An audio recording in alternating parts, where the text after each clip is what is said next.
Hi, Anine. This is the 3B from the 3B textbook for Chapter 9C on the combination of transformations. So the first example in this one is asking you to complete this transformation. Sorry, not asking you to complete this transformation, but we will complete this as part of our example, just to have a bit of a recap of how to do these types of questions, okay? So it does ask you what is the single transformation that maps blue to green. I'm just going to number them. So my blue one is going to be the 1, okay? Just so you can keep track on that as well.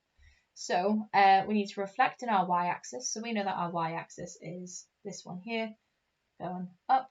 So if we reflect in that, we can't have any squares it is away, and we invert it the other way. Okay, so for this corner, we went 1, 2, so we go 1, 2. Okay. For this corner here, we start 1, 1, 2, and we go from our mirror line 1, 2. Okay. This corner here, we go 1, 2, 3, 4 down. So we're going to invert that. We're going to go the other way. So 1, 2, 3, 4. Okay. This corner here, 1, 2, 3, 4. Invert that. So 1, 2, 3, 4. This corner here. Oh, sorry, I missed one out. That corner there. 1, 2, 3. So 1, 2, and 3. This top corner, 1, 2, 3. So they go 1, 2, and 3. Okay. Join them up, and that will give us hexagon 2. Hexagon 2 in your book, I think, is red. So that is after you've reflected that shape over your mirror line. That was the y-axis. Okay. Interestingly, the book calls these hexagons. They don't look like your traditional hexagon, but they are a 6-sided polygon. So yeah, 1, 2, 3, 4, 5, 6. Still a hexagon. It just looks a bit weird. Then the next bit asks you if you can reflect in the line x is equal to 5. Okay, so we need to figure out where x is equal to 5. So we know that that is where x is always equal to 5. Okay, so the x coordinate is always 5. Okay, so I know that the x coordinate is 5 there. I know that the x coordinate there is 5. So we've got 5, 1, 5, 2, 5, 3, 5, 4, and so on. Okay, so again, underneath the x-axis, we've still got 5, -1, 5, -2. So the x coordinate in this line here is always 5. So that is your mirror line this time. Okay, so we'll count our squares from our mirror line. So we're going from mirror line 1. So we'll go the other way, we invert it. We go from a mirror line to here, but we invert it. Let's go with this one. And let's work our way around the shape actually. So let's go with this one now. So 1, 2, 3. So go back to our mirror line. 1, 2, and 3. Okay. Started our mirror line. We're going to count to this one now. So that's 1, 2, and 3. Started the mirror line. 1, 2, 3. This corner. 1, 2. Start back at the mirror line. 1, 2. Started our mirror line. 1, 2. This corner, and 1, 2, back in the other direction. Okay, so now we join up the corners, and we're going to label that one 3. I believe this one in your textbook is green. So what single transformation maps 1 to 3? So what I would check for is, has it flipped? If it has flipped from 1, so we're not paying any attention to this one at the moment. So from 1 to 3, has it flipped? Nope. Has it rotated in any way? No. So if it hasn't flipped, it's not a reflection. If it hasn't rotated, it's probably not a rotation. And then what I'd check is if it has just moved. So is it in the same orientation, but just moved to a different place? So we can see that this one has in fact just moved. So they are exactly the same shape. That's just moved. Okay, so these two shapes here are congruent. Okay, if this shape was any bigger or smaller, then it would be in an enlargement. Okay, that's not the case, so we're fine to just assume that that is a translation. So we're going to say that's a translation. Okay, some people might think that that's us done. It's a translation, great, move on. We need to describe it though. Okay, so it's all well and good saying that that is a translation from 1 to 3. It's just moved. Okay. However, you need to give your translation vector. So that is how you describe a translation. So it would be a translation with the vector. And now we need to remember how to do our vectors. So we always do x and y. Okay. So how much is it moved in the x direction and how much is it moved in the y direction? So it's moved, pick any corner and count to it on your translated shape. So 1, 2, 3, 4, 5, 6, 7, 8, 9, and 10. So we've got 10 up in the x direction, so it's positive 10. And we have, how much have we moved in the y from there to there? Doesn't look like any. Okay, so that's 0. Okay, so that is our translation vector. Let's just check it on a different corner. So I'm going to pick this one. So we're starting at -3, and we're going to go 1, 2, 3, 4, 5, 6, 7, 8, 9, and 10. Okay, so we started at -3 and we've ended up on 7. So that is -3 plus 10 will give you 7. Perfect, that works for me.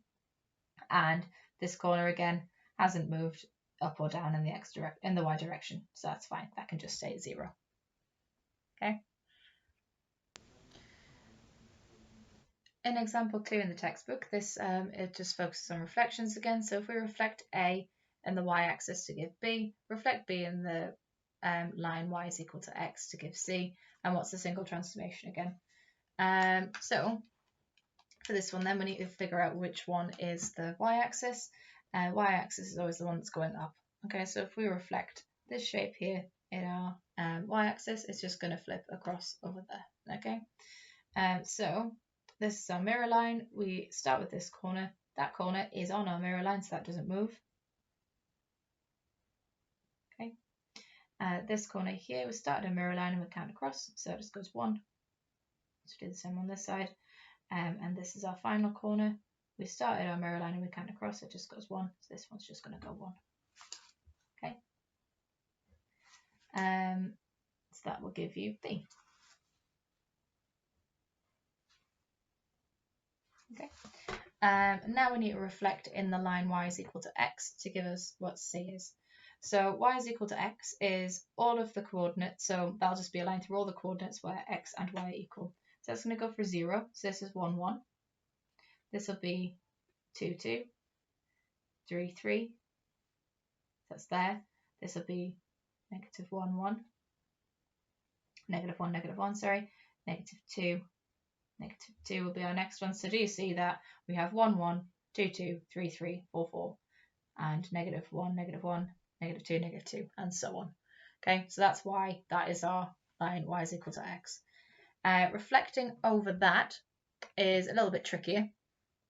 So we can see that we have a point on our mirror line again, so that point there is not going to move. Okay, this corner here, that is half of that square away. Okay, so that's perpendicular line to our mirror line, so that's half a square away, so that's going to be there.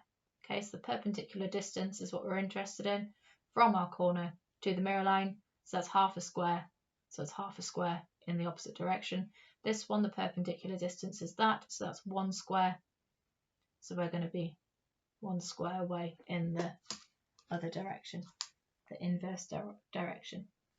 Okay, fill those in, join those up, sorry. That's shape C.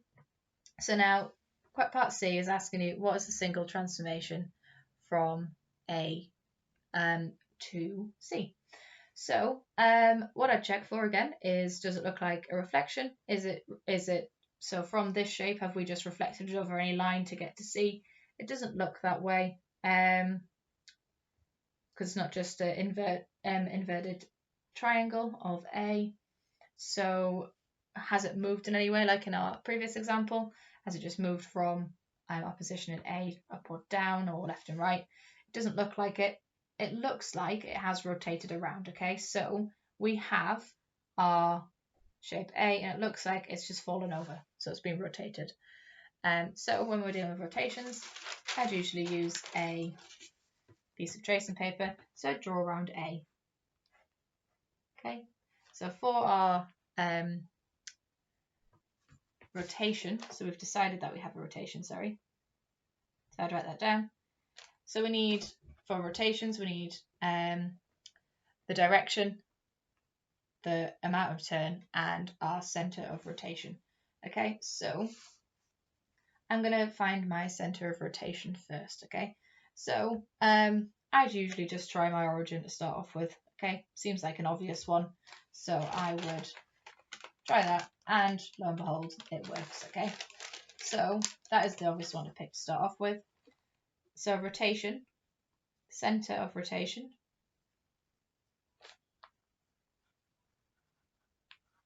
That's going to be at 0, 0. That's because when we pop this on here and when we pop our pencil on 0, 0 and we turn it round, it overlaps with C. Okay, so we can say that that is our center of rotation. Then we need our direction. So which way did we turn? So we turned, think about a clock again. So we turned the way clocks go. So this is clockwise. And we turned through, think about if we overlay that again. So if we pop a pencil on there, this side paper, so we turn it through 90 degrees. Okay, so it's just turned once, 90 degrees. Okay, so that fully describes our rotation for that transformation. Okay, so from A to C, that's a rotation, center of rotation at 0, 0, and that is clockwise by 90 degrees.